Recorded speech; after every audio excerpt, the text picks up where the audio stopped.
잠깐 기도하고 시작하겠습니다.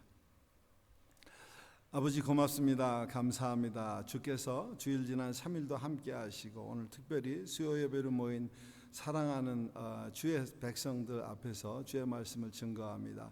아버지 입술의 부족함 성령의 은혜로 충만하게 채워주시길 소망하고 하나님 진정 원하시는 말씀 증거할 수 있도록 은혜 베풀어 주시옵소서. 감사하고 예수님의 이름으로 기도합니다. 오늘 본문이 또 바뀌셨네. 1장 원래는 제가 1장 빌레몬서는 한 장밖에 없어요. 그래서 항상 1장인데 1장 11번째 성경 구절을 넣어달라고 그렇게 이제 말로는 그렇게 부탁을 하고 제가 또 이렇게 톡 보낼 때에는 1장 10절이라고 그랬어요. 그런데 오늘을 보니까 3절을 또 적어 놓으셨네요. 그럼 3절을 제가 봉독하겠습니다. 빌레몬서 1장 10절로 12절. 갇힌 중에서 낳은 아들 오네시모를 위하여 내게 간구하노라. 저가 전에는 내게 무익하였으나 이제는 나와 내게 유익함으로 내게 저를 돌려보내노니 저는 내 신복이라. 또 이제 어차피 근데 저가 오늘 빌레몬서를 이제 한 열흘 동안 이렇게 계속 보고 또 이게 찾아보면서 너무 놀랐어요. 와, 이게 어마어마한 양이구나. 이 양이 어마어마하구나. 아마 한 학기에 이게 다 해도 보통 3개월 반 정도 해도 다 못할 양이겠구나 이런 생각이 들면서 이걸 어떻게 정리를 하지? 그냥 정리하는 차원에서 이걸 준비했습니다. 오늘 일찍 시작했는데 빨리 끝내가지고 일찍 집에 돌아가시는 거로 우리 마리아 선교사님이 절더러 빨리 내려와라. 오늘도 또 제게 특명하셨습니다. 그래서 그렇게 하도록 하겠습니다. 이제 한국의 어느 교회 목사님께서 이제 가을철이 되니까 성도들이 목사님 우리 단풍 그래서 단풍 구경을 가시는 거예요. 그래 가시다가 보니까 어떤 짜장면 집이 하나 있는데 그 집이 아주 유명하다는 거예요. 보니까 사람들이 이렇게 저 뒤에 있는 사람들 물어보니까 1시간 이상 지금 줄을 서 있다. 그러니까 그렇게 맛있어? 그러고 이제 목사님도 출출한 김에 이제 줄을 섰습니다. 그리고 거기에 이게 들어가려고 그랬더니 그 멀리 입구에 뭐라고 써 있냐 하면 이렇게 써 있는 거예요. 짬뽕도 탕수육도 없습니다. 짜장면만 있습니다. 그래서 간판을 보니까 정말 중국집이 아니라 짜장면 집이었습니다. 그래서 이제 자기 차례가 됐어요. 그래서 식당 문을 열고 안으로 들어갈 때가 됐는데 그때 보니까 또 옆에 문구가 하나 써 있는 거예요. 저희 집은 뻔한 짜장면은 안 팝니다. 이렇게 써 있는 거예요. 신기하다. 이렇게 하고 이제 식당 안으로 들어갔어요. 그리고 돌아섰는데 이 자리 확인을 하고 이렇게 돌아섰는데 또 문구가 하나 있는 거예요. 보니까 자 이제 당신은 이 문을 통과했으니 이 집의 주인이십니다. 이렇게 써 있는 거예요. 그래서 이제 식사를 하시면서 짜장면이 정말 맛있었대요. 여기에는 유명한 집이라는 또 식당이 있는데 유명한 집 음식이 맛이 있죠. 그래서 유명한 집인가요? 예. 그래서 목사님이 식사를 하시면서 이거 오늘 본 이 문구들이 너무 좋았다는 거예요, 자기가. 그래서 목사님이 그럼 우리 교회에도 이렇게 문구가 있는 간판이 있으면 좋겠다. 그래놓고 교회 들어오는 입구에 이렇게 우리 교회는 다른 메뉴가 없습니다. 복음밖에 없습니다. 그리고 또 성전 예배당 안에 들어가기 전에 바로 앞에 오늘 드릴 말씀은 뻔하지 않습니다. 이렇게 썼고 마지막에 예배당 들어와서 이제 헌금을 넣기 앞에 이렇게 글귀가 또 하나 있는데 예배당에 들어온 순간 이 집은 당신의 집입니다. 당신이 이 집의 주인이십니다. 이렇게 했으면 좋겠다 하는 생각을 하셨더래요. 근데 저는 오늘 좀 이렇게 뻔한 말씀을 드려야 될 것 같아요. 이게 빌레몬서는 한 장밖에 안 돼서 사실 좀 찾기가 쉽지는 않죠. 페이지 넘기다 보면 한 장이니까 앞으로 넘어갔다가 다시 또 넘기면 또 뒤로 갔다가 이게 이렇게 왔다 갔다 하거든요. 그렇지만 빌레몬서가 너무 뻔한 글이라서 오늘 제가 아무래도 이 좀 뻔한 얘기를 해야 될 것 같은 불안감이 저한테는 좀 있습니다. 빌레몬서의 그 구도는 이제 25절까지인가 아마 여러분들은 수도 없이 읽어봤을 거예요. 여기 등장인물이 많아지 않습니까? 첫 번째로 빌레몬이라고 하는 그 골로새 교회 아주 정치 인물과 그리고 또 다른 한 분 오네시모라고 하는 그 전에는 종의 신분을 가졌고 이때까지도 종의 신분을 가지고 있었던 그 사람하고 또 사실은 여기 등장하지는 않지만 가장 중요한 역할을 한 중보자 역할을 하는 사도 바울이 등장합니다. 그래서 이 구도 자체가 삼각 구도가 되어 있습니다. 빌레몬이라고 그러는 이름의 뜻은 이제 사랑하는 사람이라는 뜻입니다. 우리가 이제 신학적으로는 사랑이라는 단어를 4개의 단어로 사랑하는데 아가페의 사랑이 있고요. 그다음에 필레오의 사랑이 있고 스톨게의 사랑이 있고 에로스의 사랑이 있습니다. 아가페의 사랑은 말 그대로 하나님의 사랑이시고 필레오의 사랑은 형제의 사랑 그런 뜻이고 또 스톨게의 사랑이라고 하는 것은 부모가 자식을 사랑하는 듯한 혈육의 사랑을 얘기하고요. 에로스의 사랑은 너무 여러분 뻔하게 잘 알지 않습니까? 그런데 오늘 빌레몬이라고 그러는 이름은 어디서 가져왔나 했더니 필레오라는 말, 사랑하는 형제가 형제를 사랑하는 거기에서 이름을 가져왔습니다. 오네시모라고 하는 이름은 유익하다, 유익한 어떤 도움을 줄 수 있는 하는 뜻입니다. 바울은 너무 잘 알지 않습니까? 작은 자라는 의미를 가지고 있고요. 이 세 사람의 구도는 마치 하나님 앞에서 하나님이 우리를 지으신 목적대로 살아야 하는데 그 목적을 잊어버리고 죄 가운데 가서 사는 것 그것이 마치 철장 속에 들어가 있지는 않지만 우리가 가지고 있는 그 필링 자체가 마치 옥살이를 하는 것 같은 그러한 삶을 사는 사람들의 모습을 비춰주고 있습니다.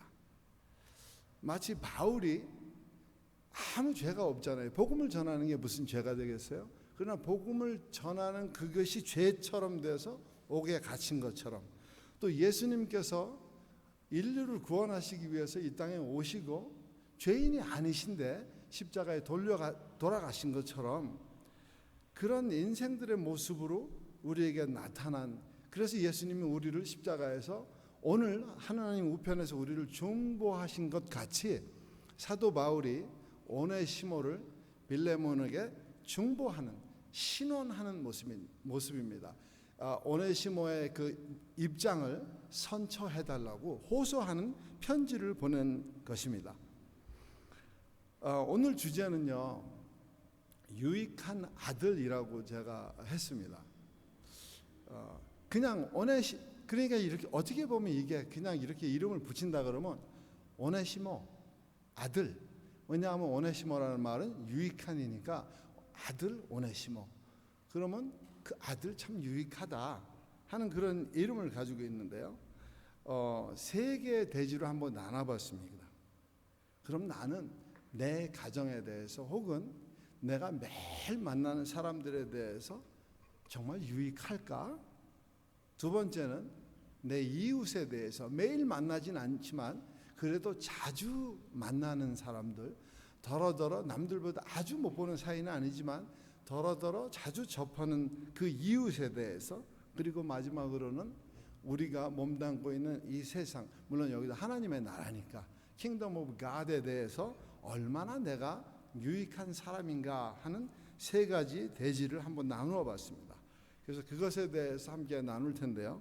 나는 첫 번째가 이제 나는 내 가정에 대해서 내가 매일 만나는 사람들, 매일 보는 사람들, 매일 대화하는 사람들에 대해서 얼마나 유익하였나 하는 말씀입니다.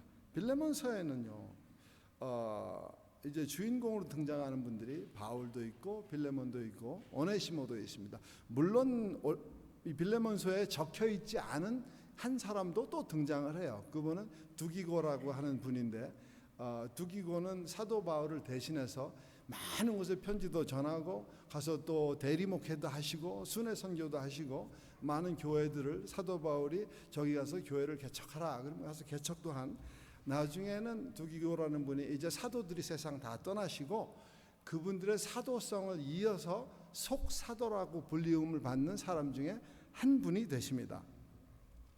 이 두기고는 오늘 제가 언급하지 않겠습니다. 나중에 우리가 매주 수요일마다 이제 목사님께서 인물에 대해서 강해를 하시는데, 때가 되면 아마 두기고 이름도 최 목사님께서 강해하지 않겠나, 그래서 그때 살펴보면 되는 거로 하고요. 오늘은 이제 사도 바울과 이 빌레몬, 오네시모에 대해서 보겠습니다. 사실 사도 바울은 골로새 교회하고 인연 제로예요. 전혀 관계가 없습니다. 골로새 교회를 세운 적도 없고요. 골로새 가본 적도 없어요. 성경에 골로새를 들렸다는 말도 나오질 않아요.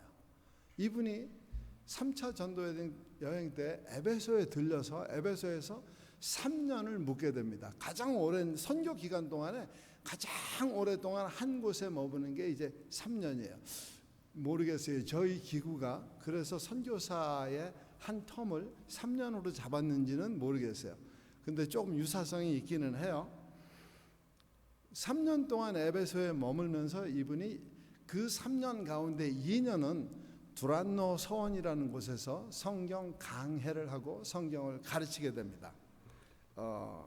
두란노 서적이라는 데가 있죠. 한국에 온누리 교회에서 이제 그 두란노라는 이름을 따서 이제 책도 만들어내고 빛과 소금이라는 책도 만들어내고 또 다른 이 책들을 많이 만들어내는데, 두란노 서원에서 성경 강론을 2년 동안을 하게 됩니다.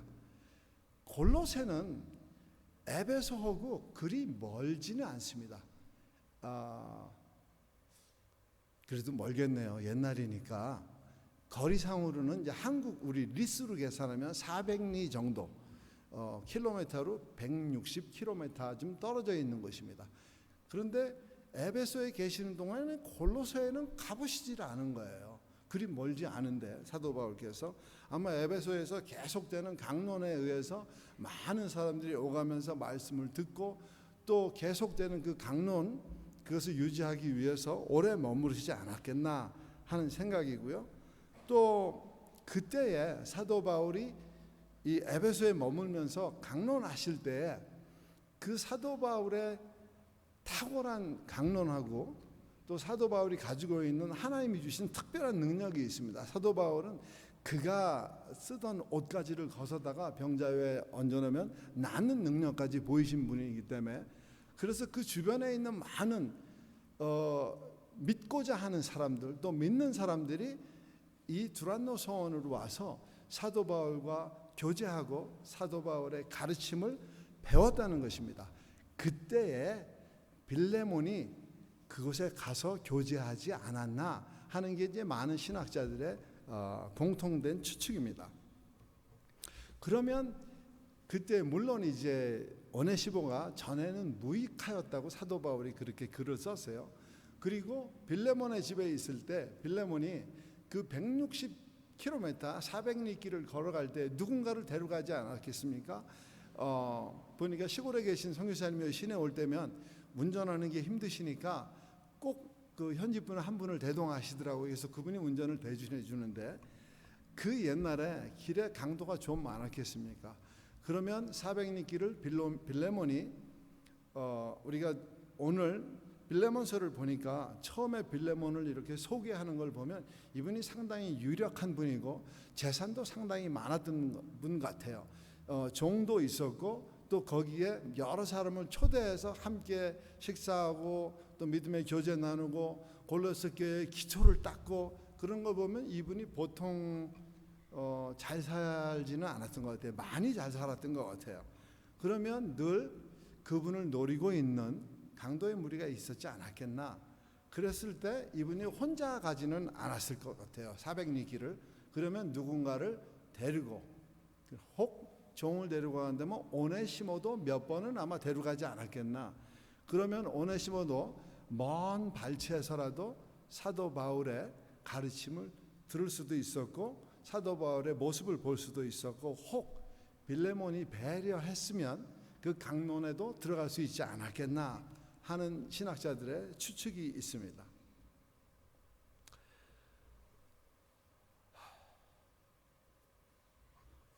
이 오네시모가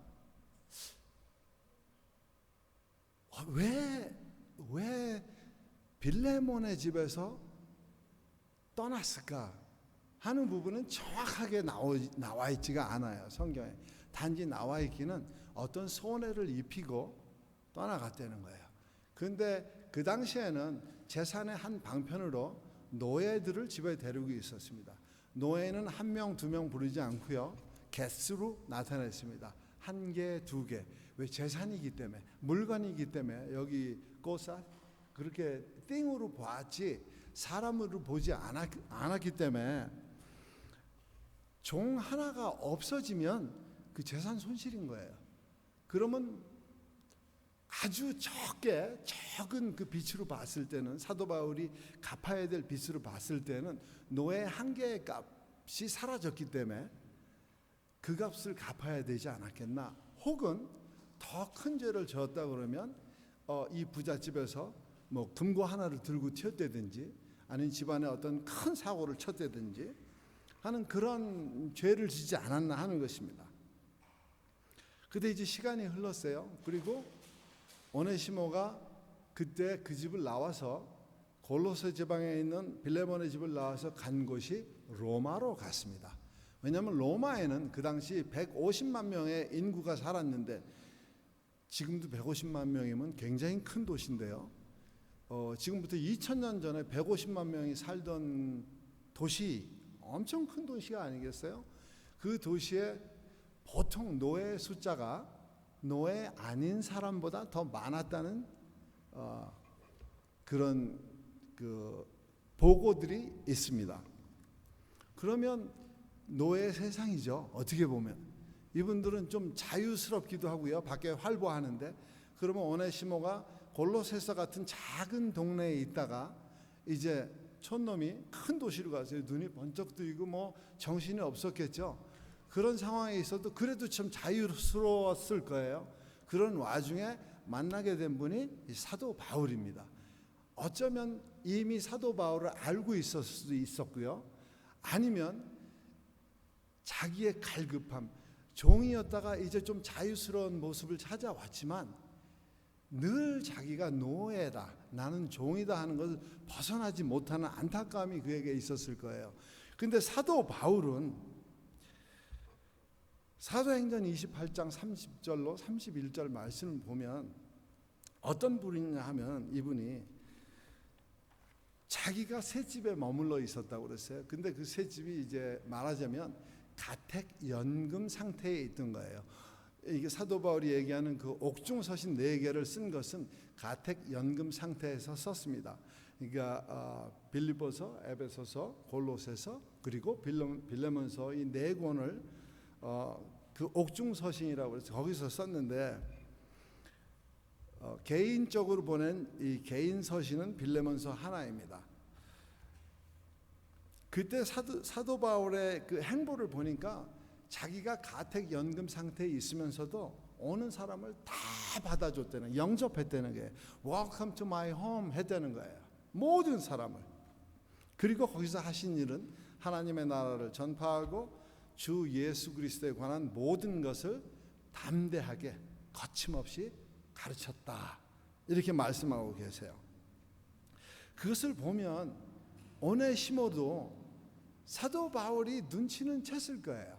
왜냐하면 행동이 일단 그 종의 상태를 벗어나지 못했기 때문에 늘 어떤 제약 속에 있었고, 자기가 좀 두려움도 있었고요, 늘 어딘가를 살펴야 됐었고, 혹시 누가 날 잡으러 오지 않았나, 추노꾼이 혹시 어디 나타나지 않을까 하는 겁남이 또 있었을 것이고요. 이런 상태에서 이가 사도 바울을 찾아갔는데 사도 바울이 예수 그리스도를 거침없이 담대하게 증거하는데 메인은 그거죠. 예수 그리스도가 진리이니 너희가 예수 그리스도를 믿으면 주 안에서 자유하리라. 자유라 그러는 그 단어가 주는 매력이 엄청 컸었을 거예요, 오네시모에게는. 그래서 이제 오네시모가 거기에서 사도 바울과 교제하고 그 가르침을 받고 하면서 진실로 변화된 사람으로 거듭나고 하나님 앞에 크리스찬의 모습으로 살아가는 거죠. 그리고 사도 바울에게는 엄청나게 큰 사랑을 받았어요. 오죽했으면 사도 바울이 내가 갇힌 중에 낳은 아들이다 이렇게 얘기를 했겠습니까? 모든 믿는 사람들의 아마 로망 중에 하나는 사도 바울이 내 아들이라고 불리우는 그것이 아니었을까 하는 생각이에요. 오늘 저는 여러분들한테 이제 고민거리 하나를 드릴게요. 그러면 여러분은 가장 가까운, 오늘 사도 바울은 자기가 옥중에서 낳은 아들을 위해서 빌레몬에게 호소하고 선처를 호소하고 있습니다. 신원하고 있습니다. 여러분은 매일 만나는 가족도 좋고 직장에 같이 일하시는 분도 좋고 혹은 매일 어떤 식당에 갔는데 뭐 식당에서 만나는 분도 좋고 또 매일 직장으로 오는 또 관계된 분들도 좋고 그분들을 위해서 혹 저분의 영혼이 오늘 상처받지 않았을까? 저분의 영혼에 어떤 갇힘이 있지 않았을까? 그것을 위해서 하나님께 얼마나 호소하고 있는지요 하는 부분이고요. 두 번째로는 나는 내 이웃에 대해 얼마나 유익한가 하는 것입니다. 제가 이 오늘 말씀을 이렇게 준비하면서 스스로 예수님께서 사도 바울에게 그렇게 얘기하죠. 네가 나를 박대하는 건 네가 너 스스로를 이렇게 말 박차 차듯이 걷어차는 거 똑같다 그랬는데 오늘 말씀을 준비하는 내내 계속 너무 집사람에 대해서 미안했고요. 또 동료들에 대해서도 상당히 미안했고 부끄러웠습니다. 전혀 유익하지 못한, 또 교회에서도 제가 너무 부족한데도 너무 저희들한테 과분하게 잘해 주시니까 그런 부분에 대해서도 그렇고 과연 나는 내 이웃에 대해서 무엇을 했나 돌아보니까 유익하게 했던 부분이 별로 없었던 것 같아요. 그래서 이 부분에 대해서는 굉장한 부담을 갖고 지금 말씀을 나누기를 원하는 겁니다. 빌레몬은 바울을 스승으로 또 친구로 늘 가깝게 대해 주셨습니다. 서신을 통해서 혹은 사람을 통해서 이렇게 말씀을 증거하고 전하는 그것을 통해서 그렇게 해줬고요. 바울의 상황이 어려웠을 때는 물질적으로 도움도 많이 주었을 거고요. 서신을 통해서 또 사람을 통해서 위로도 많이 해주었을 거예요. 또 자기가 믿는 사람이 실수 전혀 안 하진 않잖아요. 실수할 때에는 사도 바울이 아주 따가운 충고를 통해서 이에게 했을 때 이가 감사함으로 그것을 받아들였고요. 그럼 우리는 복음으로 관계 맺은 사람들에게는 과연 어떤 유익이 있었겠는가? 또 어떤 관계를 유지하기 위해서 또 어떤 인격적인 관계 속에서 예수 그리스도를 바울이 예수 그리스도를 닮은 것처럼 또 바울이 우리에게 너희는 나를 본받으라 한 것처럼 우리가 그리스도를 얼마나 닮아가려고 또 바울을 얼마나 비슷하게라도 쫓아가려고 의식적인 노력을 하고 있었는가? 또 한번 생각해 보아야 되겠고요. 이게 예수 목사님이 이제 그 말씀 잘하시는데 예수 쟁의로 우리에게 주어진 환경은요, 우리가 예상했던 것보다 훨씬 더 조건이 나쁠 때가 많은 것 같아요. 예상했던 것보다 내가 이만큼을 예상을 했는데 실제로 툭 다가오는 거는 이거 봐라 하고 이렇게 한 발 물러설 때도 있게 만드는 경우가 있는 것 같아요. 하필이면 내 주머니에 돈이 똑 떨어졌을 때 내가 경제적으로 여유가 없을 때, 그럴 때면 꼭 나타나요. 물질적 도움을 줘야 되는 사람들이. 거의 여러분 다 그 많이 느끼셨을 거예요. 또 하필이면 내 몸이 아파서 움직이기가 쉽지 않을 때, 너무 피곤해서 내 몸을 쓰고 싶지 않을 때면 봉사할 기회가 나타나고요. 꼭 해야 되는 일이 갑작스럽게 나타나고, 하필이면 내가 이게 마음의 상처를 받아가지고 힘들어할 때인데, 이럴 때 꼭 나타나는 분들이 있어요. 나보다 더 깊은 상처를 받은 사람들이 나타나서 내 상처를 내가 치유가 안 되는데 그분들을 위로해 줘야 될 때, 이런 때가 나타난다는 겁니다. 이게 믿는 사람들에게 거의 이게 많이 나타나는 현상들 중에 하나입니다. 근데 오늘 우리가 보는 이 빌레몬은 어떤 분이냐 하면, 조건 상관없이 헌신의 중요성을 깨달은 사람입니다. 그는 바울을 굉장히 많이 닮은 듯 한 사람인 것 같습니다. 많은 교제가 있었고요. 그분에게 가르침을 받고 이러기 때문에. 그러니까 오늘 빌레몬서 1장 5절에는 이렇게 써 있어요. 주 예수와 및 모든 성도에 대한 내 사랑과 믿음이, 사도 바울이 이렇게 말씀하고 계십니다. 이거는 모든 성도에 대한 이분의 사랑, 이분이 예수 그리스도를 향한 그 믿음을 나타내주고 보여주는 것이 마치 사도 바울의 모습과 같다는 거예요. 그러니까 사도 바울도 감동을 받고 이제 그렇게 글을 써서 보내게 됩니다. 그런 사람인 줄 빌레몬을 사도 바울이 알기 때문에 오네시모의 선처를 요구하였습니다. 오네시모가 이제 사도 바울과 오랜 시간 함께 있으면서 변화되었어요. 그리고 빌레몬 앞에 이제 나타났습니다. 근데 이가 혼자 오는 게 사도 바울이 볼 때 어떻게 변할지를 모를 것 같아요. 그러니까 두기고를 함께 보내게 되는 겁니다. 두기고가 가면 아무래도 사도 바울을 대신하는 그 대행자가 같이 가게 되니까 오네시모의 입장도 조금 더 이렇게 승격이 되겠고, 빌레몬도 사도 바울을 본 듯한 기쁨으로 인해서 오네시모를 대하는 자세가 좀 달라지겠구나 하는 기대감이 있었을 겁니다. 그렇다고 할지라도 오네시모의 그 생사권은 빌레몬에게 있다는 겁니다. 아무리 오네시모가 변화했다고 해도, 아무리 사도 바울이 간청을 하더라도 칼자루는 빌레몬에게 있다는 것입니다. 오늘 우리에게 전에 우리에게 어떤 큰 손해를 혹은 우리 마음에 깊은 상처를 준 어떤 분이 이렇게 우리의 이웃이 나타났어요. 그리고 옆에서 증거하는, 그를 또 증거하는 사람이 나타나서 하는 말이, 이분이 변화되는 거예요. 그리스도의 말씀으로 변화되는 거예요.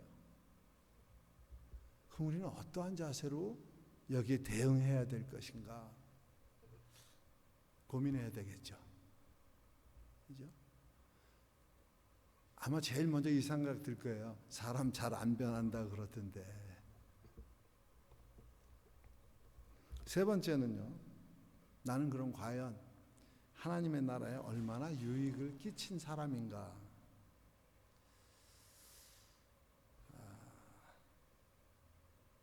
하나님 나라에 유익을 끼치려면요, 내가 누릴 수 있는 유익은 내려놓고 그 자리에 하나님의 유익을 위해서 뭔가를 올려놔야 돼요. 그러기 위해서는 고난도 감수해야 되고요, 핍박도 감수해야 되고, 또 희생도 따라줘야 한다는 것입니다. 빌레몬은 노예 한 사람을 잊어버렸습니다. 근데 그 잃어버렸던 노예를 이제는 어떻게 되돌려받냐 하니까 주안의 형제로, 동역자로 되돌려받습니다. 가성비 면에서는 엄청난 차이가 나는 거예요. 노예는 한 개였습니다. 근데 이제는 한 분의 사역자가, 한 분의 동역자가 생겨나게 된 것입니다. 한때 노예였던 오네시모가 훗날에는 에베소 교회 감독이 됩니다. 오늘날 말하자면 에베소 교회 담임 목사님이 되었다는 것입니다. 가장 중요한 것은요, 오네시모가 끊임없는 자기 성찰과 회개와 영성 훈련이 있었다는 것입니다. 그가 어디 노예에다가 하루아침에 믿는 자로 살아가기 위해서 그의 삶 속에서 좌절하고 낙담하고 한 적이 어디 한두 번이겠어요? 주변에 손가락질은 얼마나 많았겠어요? 신앙의 연륜이 깊어질수록 또 주변에 손가락질 횟수도 더 많아질 것이고요, 그 대상도 더 넓어질 것입니다. 그러나 오네시모는 참고 또 빌레몬의 용납과 사도 바울의 가르침을 통하여서 이분이 훗날에는 에베소 교회 감독이 되셨고요, 또 빌레몬은 나중에 골로새 교회 감독이 됩니다. 빌레몬은 이제 네로 박해 시대에 순교 당했다고 그렇게 전승에 전해지고 있습니다. 한 사람의 용납이 한 지역을 바꿔버리는 것이요. 빌레몬의 용납이 에베소를 바꿔버리고 에베소 근방에 있는 모든 교회들의 큰 영향을 넓히는 그런 일이 생겨나게 됩니다. 두 개 빨리 끝낼게요. 한 개만 예를 들게요. 오늘 두 개 예를 들려고 그랬었는데 한 개만 예를 들고 마치겠습니다. 전북 김제시라고 하는 곳이 있습니다. 김제 평야가 있는 김제시에 저는 가보지 못했어요. 제가 전라도에서 가본 데는 딱 두 군데예요. 익산 갔고요. 익산에는 저희 셋째 자형이 그 익산 출신이에요. 그래서 거기 한번 가봤고, 그 다음에 또 간 곳이 이제 광주입니다. 광주는 제가 군대 가서 후반기 교육을 광주에 있는 상무대에서 받았습니다. 그래서 거기에 가본 적이 있고, 다른 때는 나중에 이제 저 마리아 선교사님 친정 식구들하고 같이 이렇게 한 바퀴 차 타고 한 바퀴 뺑 한국 돌 때 거기가 어디지? 땅끝이에요. 토말이라고 그러는데 저희들이 가봤습니다. 해남이라고 그러는가요? 거기에를 가서 하룻밤 자고 온 그거밖에 없어요. 그런데 전북 김제시에 금산교회라고 있다고 합니다. 들어보진 못했어요. 근데 이게 이제 문화재 136호로 지정되어 있다는 거예요, 교회가. 그러니까 상당히 귀중한 교회 같아요. 굉장히 오래된 교회고요. 지금은 이제 연도가 한 내년이면 130주년이 된다고 그래요, 교회가. 그쪽에 테이트 선교사라는 분이, 미국 선교사님인지 캐나다 선교사님인지 잘 모르겠습니다. 케이트 선교사님이 이 교회를 개척하셨어요. 그 당시에는 교통수단이 말밖에 없어서 이분이 이제 말을 타고 전도하러 다니는데, 말이 피곤하면 말 호텔에 들어가야 되는 거예요. 그런데 말 호텔이라고 이제 말은 그렇게 하지만 마방이라고 하더라고요. 그거를 이제 흔히 말할 때 뭐 여관방 이렇게 얘기하지 않습니까? 그러니까 마방이라고 하는 그 홀스 스테이션이 있는 거예요. 거기를 들렀어요. 근데 그곳에 누가 있었냐 하면 그 마방 주인 조덕삼이라는 분과 또 그 말을 관리하는 그 집의 종과 같은 그런 신분을 가진 이자익이라는 분이 계셨습니다. 이게 한 분은 주인이고 15살 많은 주인이고, 또 한 분은 그 주인보다 15살이 적은 이제 그 집 마부종 이자익이라는 분이 있었습니다. 근데 이 집이 엄청 잘 사는 거예요.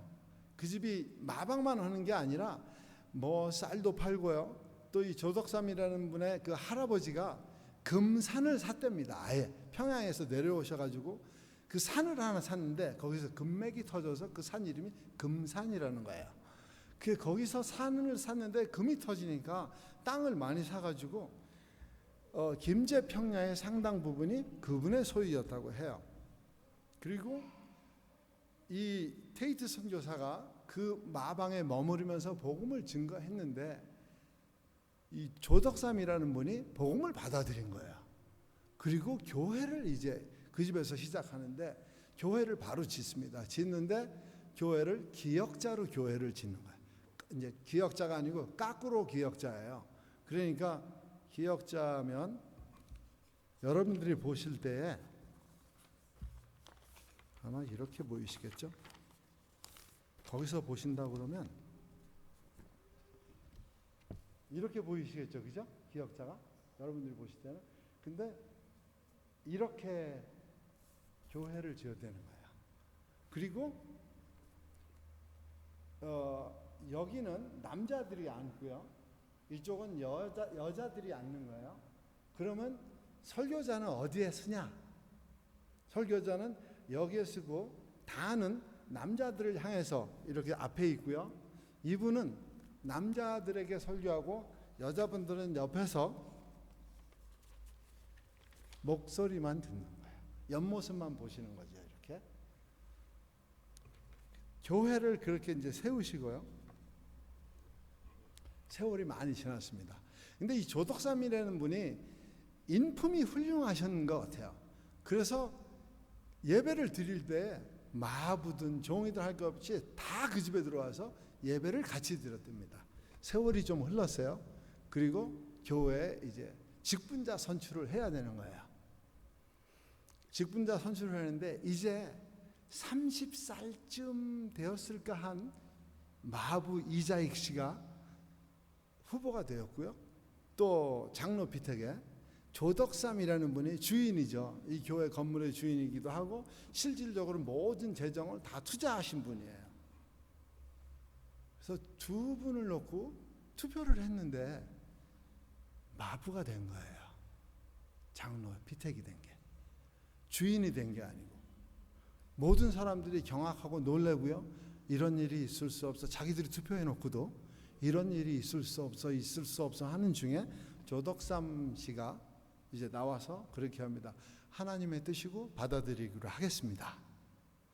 그리고 그분을 교회 장로로 세우시고 이분을 불과 이제 30대 초반인데 이분을 교회에서 하시다가 조덕삼 씨가 보니까 그냥 장로로 하실 분이 아닌 것 같아요. 머리가 굉장히 뛰어났던 것 같아요. 김제에서 평양신학교로 유학을 보냅니다.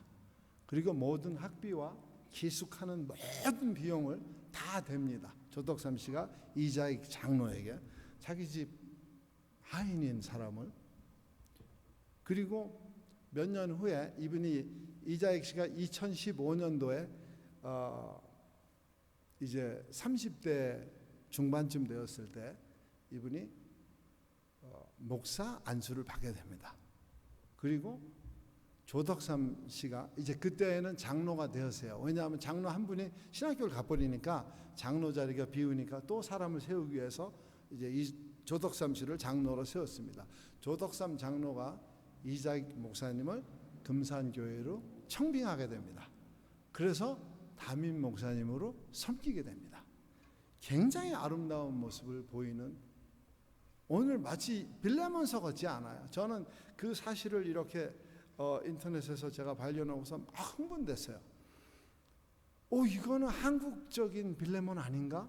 조덕삼 씨가 빌레몬이라면 우리 이자익 목사님이 오네시모 아닌가? 그렇다면 바울은 누구지? 테이트 선교사인가? 막 이런 그런 그 기쁨이 막 속에서 넘치더라고요. 근데 이분이 그냥 시골 교회 목사님이었으면 그렇게 크게 이름이 나지는 않았을 건데 대한민국 기독교 역사상 총회장을, 그때는 이제 총회가 하나밖에 없었어요. 한국 장로교 총회가 하나밖에 없었는데 조선 장로교라고 그래야겠죠.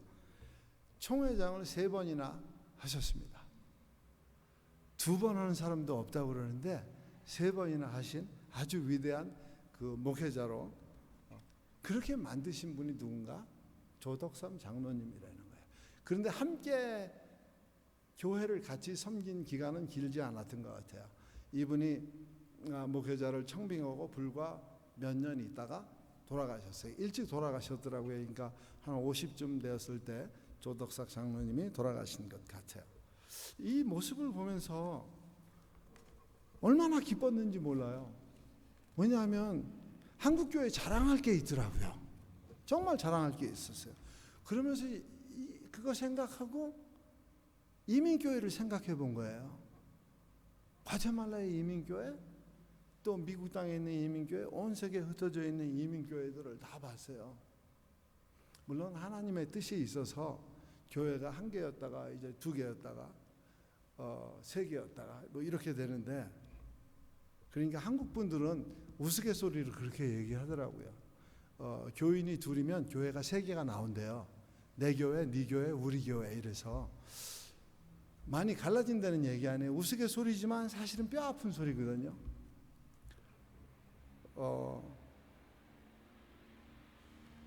아름다운 모습들을 잘 못 보았어요. 그런데 평강교회에 와서 이제 우리가 금요일날 한 달에 2번씩 기도와 찬양 모임을 할 때 목사님을 통해서 확실하게 과테말라에 있는 한인 교회들 속에 새로운 움직임이 있다는 거 굉장히 격앙되고요. 그 시간이 기다려지고 그분들을 위해서 기도하는 시간이 기다려지고요. 너무 감사한 겁니다. 아마 평강교회 하나님께서 하나님 나라의 유익을 위해서 주신 것은 이 땅에 있는 모든 한인 동포들이 그리스도의 사람이라는 정체성을 다시 회복하고 믿는 사람들은 그 정체성이 확고하게 세워져 나가는 것을 위해서 우리가 여기에 있지 않은가. 왜냐하면 평강교회에 계신 모든 성도 여러분들이 선교사적 마인드는 가지고 계시지만 선교사가 아니시기 때문에 시골로 다니면서 복음을 증거하는 일은 실로 어려울지라도 시에 살면서 이 시에 있는 한인 동포들 최근에 나온 걸 보니까 5,000명이 안 되더라고요.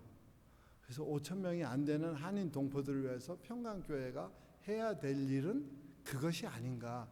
그러려면 그 힘이 어디에서 나와야 되냐? 교회 연합에서 나와야 되겠다 하는 생각이 들었는데 이제 목사님이 그 일을 추진하시고 이제 그 움직임들이 점점 이렇게 보이는 것 같아요. 가시적으로 나타나는 것 같아서 하나님이 평강교회 원하시는 하나님 나라에 대한 유익함은 동포를 세우는 일이구나. 여기 교포들을 세우는 일이구나 하는 일인 것을 직감하게 되었습니다. 시간이 다 갔어요. 결론을 내린다 그러면 결론은 벌써 나온 것 같아요. 우리에게 주신 오늘 빌레몬서를 통해서 우리가 빌레몬일 수도 있고요. 또 거꾸로 보면 우리가 오네시모일 수 있어요. 여기 빌레몬이 앉아 있어야 될 자리를 우리가 오네시모면서 앉아 있을 수도 있고요. 아니면 우리가 그 어떤 분이 여기 앉아 있어야 되는데 우리 때문에 무엇인가를 교회에 손해를 입히고 떠나신 분이 있을 수도 있어요. 그러면 우리가 어떻게 해야 되겠는가? 안아줘야 되고요.